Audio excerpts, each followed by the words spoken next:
Задаем вопрос моему мужу.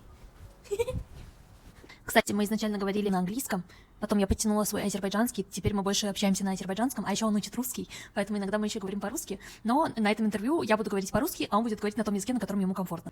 Ты готов? Готов. Как ты относишься к тому, что я веду блог? К тому, что я уволилась, ушла с работы и веду блог? İnsan rahat olmalıdır. İnsan istediği şeyler eləyə bilməlidir. Боже, я люблю тебя очень сильно.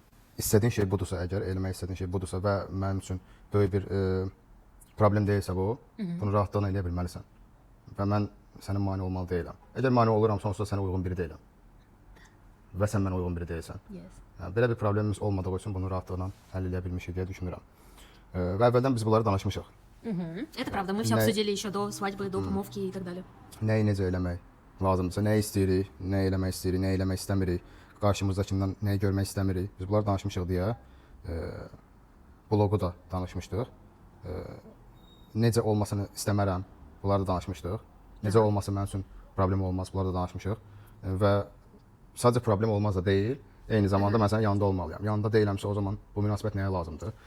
Və eyni zamanda sən də mənim yanında olmalısan, biz bir-birimizin yanında olmalıyıq. Да. Münasibətlər bunun üçün lazım deyə düşünürəm. Biz bir-birimizi Yazılı. yüksəltməliyik bir yerdə. Согласна.